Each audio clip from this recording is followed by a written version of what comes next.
नमस्कार दोस्तों, क्या होता अगर मैं देश का प्रधानमंत्री होता तो।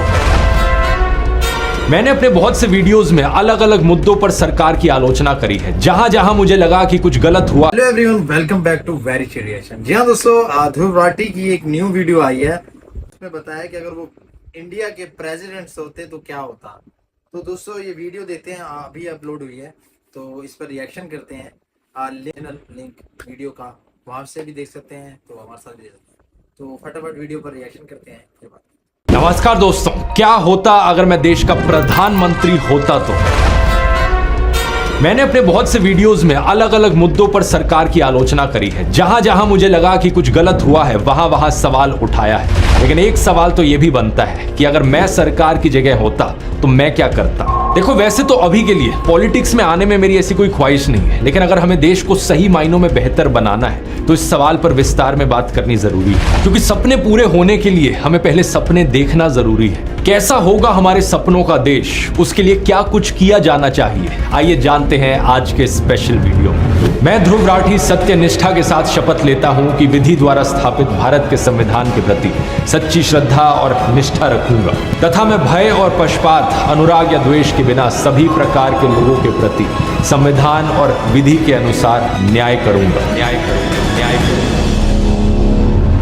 जब हम देश को स्वर्ग बनाने की बात करते हैं दोस्तों, तो अंग्रेजी में इसके लिए एक शब्द का इस्तेमाल किया जा सकता है, प्रॉस्पेरिटी। और प्रॉस्पेरिटी की बात करते हुए इंग्लिश में हमेशा कहा जाता है पीस एंड प्रॉस्पेरिटी, क्योंकि प्रॉस्पेरिटी बिना पीस के नहीं मिल सकती। पीस यानी शांति और सेफ्टी, ये किसी भी देश की नींव की तरह है। इसके कई सारे अलग अलग हिस्से हो सकते हैं, जैसे कि पहला, बॉर्डर सिक्योरिटी। अगर कोई दूसरा देश हमारे देश के खिलाफ जंग पर जाए या हमारे बॉर्डर्स को इन्फिल्ट्रेट करने की कोशिश करे तो हमारी डिफेंस फोर्सेस फाइट बैक करें और हमारी सेफ्टी इंश्योर करें। दूसरा हो सकता है आतंकवादी हमलों से सेफ्टी। साल 2001 में हमने देखा पार्लियामेंट पर टेरर अटैक, 2008 में मुंबई टेरर अटैक, 2015 में गुरदासपुर आतंकवादी हमला, 2019 में पुलवामा हमला, 2023 में Jaipur Mumbai express terror attack, और हाल ही में हमने देखा रियासी आतंकवादी हमला, जहां पर 9 लोगों ने अपनी जान खोई। इन्हीं पिछले कुछ दिनों में डोडा और कठुआ में भी आतंकवादी हमले देखने को मिले, जहां पर कितने ही लोगों ने अपनी जान खोई। पिछले साल अगस्त के महीने में होम मिनिस्ट्री ने राज्यसभा में एक स्टेटमेंट रिलीज करी थी कि पिछले 5 सालों में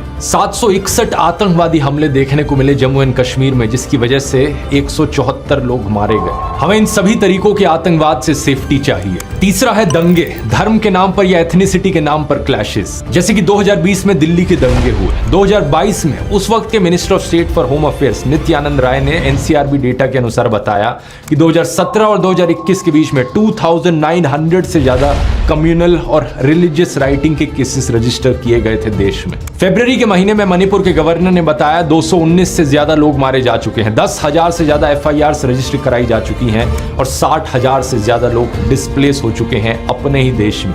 हमें सेफ्टी चाहिए रिलीजियस राइट्स और एथनिक क्लैशेस से। चौथा है लिंचिंग्स, कभी धर्म के नाम पर तो कभी व्हाट्सएप में फैली अफवाह के नाम पर। हमें कासगंज वायलेंस देखने को मिला, जहां चंदन गुप्ता को मारा गया। हमें लिंचिंग्स देखने को मिली पहलू खान, तबरेज अंसारी और अखलाक की। इन कॉम्युनल लिंचिंग्स के अलावा कई ऐसी भी लिंचिंग्स हुई जहां पर व्हाट्सएप पर अफवाह फैलती है कि कोई चाइल्ड किडनैपर है तो कोई ऑर्गन हार्वेस्टर है, और इस बेसिस पर लोगों को मारा गया एक भीड़ के द्वारा। चाहे पालघर लिंचिंग हो, जहां पर 2 साधुज और उनके ड्राइवर्स को मारा गया, या फिर सॉफ्टवेयर इंजीनियर मोहम्मद आजम की लिंचिंग कर्नाटका में। हमें सेफ्टी चाहिए लिंचिंग से। 5वां है क्राइम। क्या आप जानते हैं एनसीआरबी डेटा के अनुसार साल 2022 में 28,522 मर्डर केसेस रजिस्टर किए गए थे पूरे देश भर में। इसका मतलब है ऑन एवरेज हर दिन 78 मर्डर केसेस। लेकिन मर्डर इकलौता क्राइम नहीं है, हमें हिट एंड रन और रोड रेज के केसेस देखने को मिलते हैं, जैसे कि पुणे पोर्शे का केस। एक ओवर स्पीडिंग गाड़ी ने 2 लोगों को कुचल दिया। डेक्कन हेरल्ड की इस जनवरी की रिपोर्ट को देखिए। Ministry of road transport and highways के अनुसार 67,387 हिट एंड रन केसेस देखे गए इंडिया में। इनमें से 30,486 केसेस में लोगों की मौत हुई। सोचकर देखो, हर साल करीब 30,000 लोग मारे जा रहे हैं देश भर में सिर्फ गाड़ियों की वजह से, सिर्फ रैश ड्राइविंग की वजह से।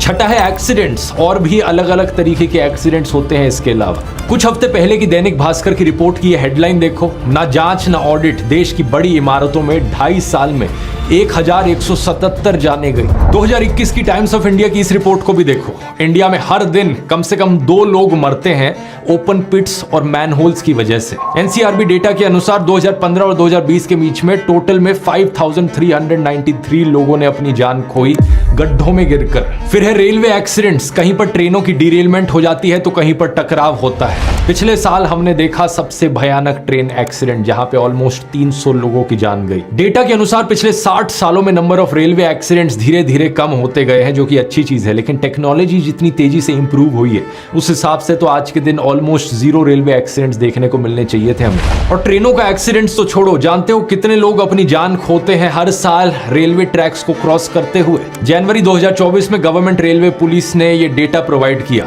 टोटल 2590 लोगों ने अपनी जान खोई मुंबई सब अर्बन रेलवे ट्रैक्स में सिर्फ साल 2023 में। यानी कि सिर्फ मुंबई लोकल ट्रेन की बात करें तो ऑन एवरेज हर दिन 7 लोग मारे जा रहे हैं ट्रेनों से नीचे गिर के या रेलवे क्रॉसिंग करते हुए। कभी सड़क पर चलते चलते लोग गड्ढों में गिरकर मर जाते हैं, तो कभी कोई गाड़ी आकर उन्हें कुचल जाती है, तो कभी रेलवे ट्रैक्स क्रॉस करते वक्त लोगों की जानें चली जाती हैं, तो कभी कोई ब्रिज टूटकर नीचे गिर जाता है। 2022 में हमने गुजरात में मोरबी ब्रिज कोलैप्स देखा जहां पर 135 लोगों ने अपनी जान खोई। कहीं पर इल्लीगली लगाई हुई होर्डिंग नीचे गिर जाती है और उसकी वजह से लोग मरते हैं, जैसे कि मुंबई में हमने देखा जहां 16 लोगों की मौत हुई। इस होर्डिंग के डायमेंशंस 120 बाय 120 फीट थे, जो कि permissible dimension 40 feet by 40 feet से कहीं ज्यादा था। और कहीं पर तो खराब दवाइयों की वजह से ही उनकी मौत हो रही है। 2019 में 12 बच्चों की मौत हुई क्योंकि एलिजिडली उन्होंने टॉक्सिक कफ सिरप पी लिया था जम्मू में। सोचकर देखो दोस्तों, एक आम इंसान की जिंदगी की कीमत आखिर इतनी सस्ती क्यों है? मैं अगर प्रधानमंत्री हूं तो मैं इस धारणा को बदलूंगा।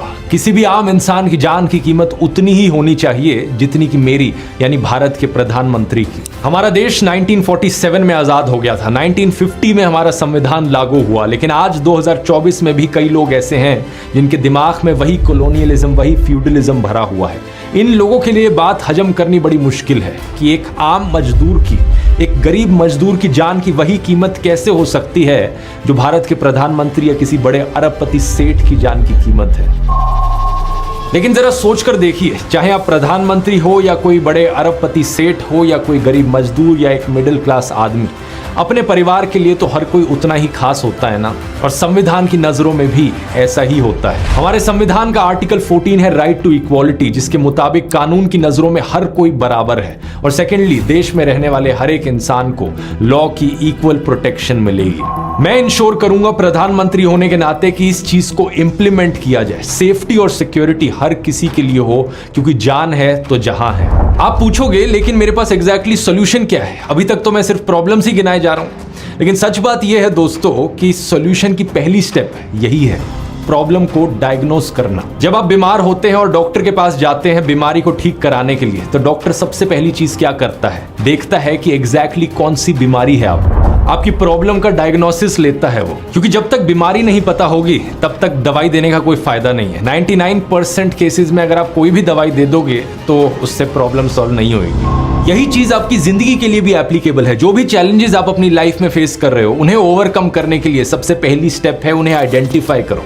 एग्जैक्टली क्या प्रॉब्लम है और उसकी क्या रूट कॉज है। उसी के बाद ही आपको पता चलेगा कि कौन सा सोल्यूशन यहाँ पर काम करेगा। जैसे कि अपनी पढ़ाई या काम पर ध्यान ना लगा पाना, दिन भर बैठकर बस फोन पर स्क्रॉल करते रहना, स्ट्रेस्ड फील करना, डिप्रेस्ड फील करना, इन सब चीजों की रूट कॉज हो सकती है खराब टाइम मैनेजमेंट। इन प्रॉब्लम से मैं भी सफर करता था, लेकिन फिर मैंने अपना एक प्रॉपर सिस्टम बनाया इनसे डील करने का। एक ऐसा सिस्टम जिसे मैंने एक्सप्लेन किया है अपने टाइम मैनेजमेंट और प्रोडक्टिविटी कोर्स में। यही सिस्टम वो राज है जिसकी वजह से मैं पिछले कई सालों से इस लेवल की कंसिस्टेंसी मेंटेन कर पाया हूं। रेगुलरली हफ्ते भर हफ्ते उसी एफिशिएंसी के साथ ये वीडियोस बनाते रहना, चाहे मैं घर में हूं या दुनिया में ट्रैवल कर रहा हूं। प्रोडक्टिविटी के साथ साथ अपने हैप्पीनेस लेवल्स को भी मैक्सिमाइज करना, ये चीज मैंने डिटेल में समझाई है इस कोर्स में। दिए गए असाइनमेंट्स को करने के बाद आप रिव्यूज में देख सकते हो बहुत सारे लोगों ने एक ट्रांसफॉर्मेशन देखा है अपनी जिंदगी में। अगर आप उन लोगों में से हो जो अपनी जिंदगी में सोशल लाइफ, हॉबीज और हेल्थ के लिए समय नहीं निकाल पाते और प्रोक्रेस्टिनेशन का शिकार हैं, तो ये कोर्स आपके लिए है। इसका लिंक नीचे डिस्क्रिप्शन में मिल जाएगा, या फिर आप इस QR कोड को भी स्कैन कर सकते हैं और आप में से पहले 1000 लोगों के लिए ये कूपन कोड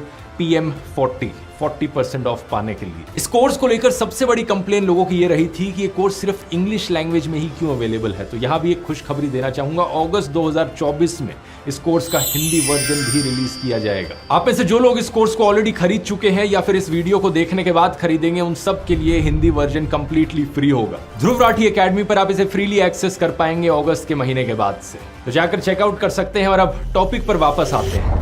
दूसरा स्टेप आता है इसके बाद प्रॉब्लम को एक्सेप्ट करना, और तीसरा स्टेप फिर आता है एक्शन लेना प्रॉब्लम को सॉल्व करने के लिए। सही एक्शन लेना, सही दवाई देना। ज्यादातर केसेस में ज्यादातर पॉलिटिशियंस इन पहली दो स्टेप्स को इग्नोर कर देते हैं। वो अपने भाषण देते हैं हवा हवा में कि बच्चे देश का भविष्य है, नारी शक्ति का सम्मान, जनता जनार्दन है, ऐसी ऐसी बातें करते हैं, लेकिन प्रॉब्लम को कभी डायग्नोस नहीं करेंगे, कभी उसकी बात नहीं करेंगे और कभी एक्सेप्ट नहीं करेंगे प्रॉब्लम। सरकार में बैठे बहुत से पॉलिटिशियंस प्रॉब्लम्स को बस कारपेट के नीचे सरकाना जानते हैं कि कहीं हमारी स्टेट का क्राइम रेट ज्यादा ना दिख जाए, इसलिए कुछ केसेस में FIR ही मत लिखो।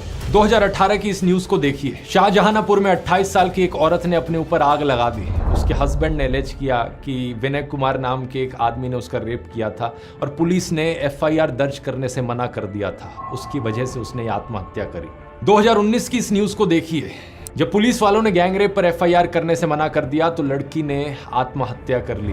यूपी के बदाऊं में पिछले साल 2023 की न्यूज, रामपुर में 32 साल की विडो ने जहर खाकर खुदकुशी कर ली जब पुलिस ने उसकी FIR रजिस्टर करने से मना कर दी। कुछ नेता तो इस हद तक गिर जाते हैं कि अगर किसी जर्नलिस्ट ने किसी क्राइम की खबर को एक्सपोज कर दिया तो उस जर्नलिस्ट को उठाकर ही जेल में डाल दो। पिछले एक वीडियो मैंने बात करी थी अंकिता भंडारी के मर्डर केस की, जहां पर पुलिस ने हिंदी न्यूज़पेपर जागो उत्तराखंड के एडिटर आशुतोष नेगी को ही जेल में डाल दिया, अरेस्ट कर लिया, क्योंकि वो बड़े करीबी से इस केस को रिपोर्ट कर रहे थे। इन्हीं सब चीजों की वजह से नेशनल फैमिली हेल्थ सर्वे, जो कि एक सरकारी सर्वे है, हमें बताता है बार बार ओवर द इयर्स की औरतों के खिलाफ जो क्राइम है वो एक बहुत बड़े स्केल पर अंडर रिपोर्टेड है कई सारी स्टेट्स में। पुलिस FIR ही नहीं दर्ज करती। जो लोग इन प्रॉब्लम्स की बात करते हैं उन्हें धमकाया जाता है, उन्हें पेसिमिस्टिक कहा जाता है, कभी एंटी नेशनल, कभी फॉरेन फंडेड कहा जाता है, और ये सारी डॉग विस्लिंग ऊपर से होती है। लेकिन अगर मैं प्रधानमंत्री हूं तो मैं लोगों को कहूंगा स्पीक अप, अपनी आवाज उठाओ। मैं मीडिया को कहूंगा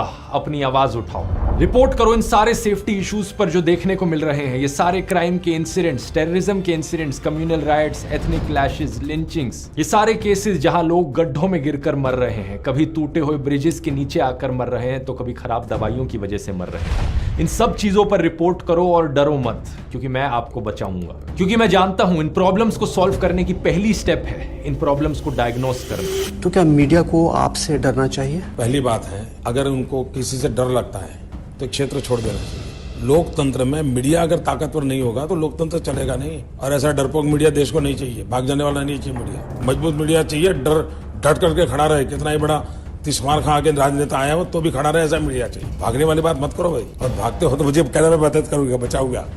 और जानते हैं क्या दोस्तों, एक बार किसी लीडर ने अगर प्रॉब्लम का डायग्नोसिस कर लिया, उसे एक्सेप्ट कर लिया, तो उसके बाद सोल्यूशन ढूंढना इतना मुश्किल नहीं बच जाता। फॉर एग्जाम्पल, अगर लोकल पुलिस स्टेशन मना कर देता है FIR फाइल करने से, तो लोगों के लिए एक ऐसी फैसिलिटी होनी चाहिए कि कंप्लेन करने वाला SP के ऑफिस में जा पाए और वहां पर FIR दर्ज करा पाए। साथ ही साथ एक डिपार्टमेंटल इंक्वायरी भी बिठाई जाए कि उस पुलिस स्टेशन में उस पुलिस ऑफिसर ने क्यों नहीं करी FIR रजिस्टर। कैसा लगा ये सिंपल सा सोल्यूशन? सुनने में इम्प्रैक्टिकल लग रहा है क्या आपको? इम्प्रैक्टिकल नहीं है, ये एक्चुअली में किया जा चुका है हमारे देश में। राजस्थान सरकार ने 2019 में ये डिसीजन लिया था। अगर ऊपर बैठे लीडर की नीयत साफ हो तो बड़ी आसानी से ऐसे सॉल्यूशंस इंप्लीमेंट किए जा सकते हैं। जब हम सेफ्टी और सिक्योरिटी इंश्योर करने की बात करते हैं तो ऐसे सॉल्यूशंस दो कैटेगरीज के होते हैं। पहली कैटेगरी है प्रिवेंटिव सॉल्यूशंस की, यानी कि हम ऐसे कदम उठाएं जिसकी वजह से वो प्रॉब्लम एग्जिस्ट ही ना करे, प्रॉब्लम को होने से पहले ही रोक दे। दूसरी कैटेगरी होती है प्यूनिटिव सॉल्यूशंस की। अगर प्रॉब्लम हो रही है तो उसके खिलाफ फाइट किया जाए और प्रॉब्लम करने वाले को पनिश किया जाए, ताकि बाकी और लोग इनकरेज ना हो दोबारा से वो गलत काम करने के। एग्जाम्पल से समझाऊं, क्रॉस बॉर्डर सिक्योरिटी से शुरुआत करते हैं। यहां पर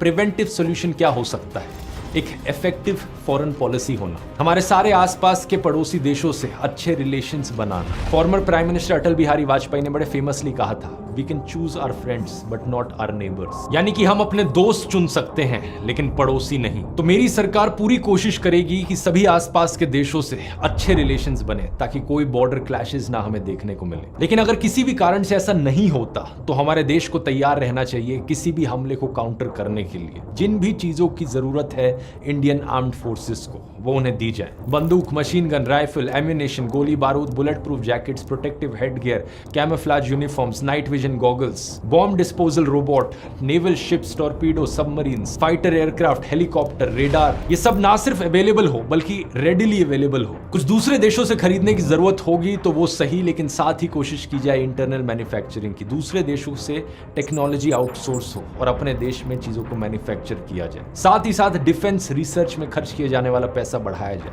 रिसर्च एंड डेवलपमेंट में बजट बढ़ेगा। रेगुलर इंस्पेक्शंस कराई जाए ताकि कोई भी खराब हवाई जहाज या खराब हेलीकॉप्टर की वजह से हमारे एक भी पायलट की मृत्यु ना हो। अगला प्रिवेंटिव सॉल्यूशन है यहाँ पर हमारे सोल्जर्स की मेंटल हेल्थ को एक प्रायोरिटी बनाना। ये एक ऐसा मुद्दा है जिसकी बहुत कम बात करी जाती है। 2022 में मिनिस्टर ऑफ स्टेट फॉर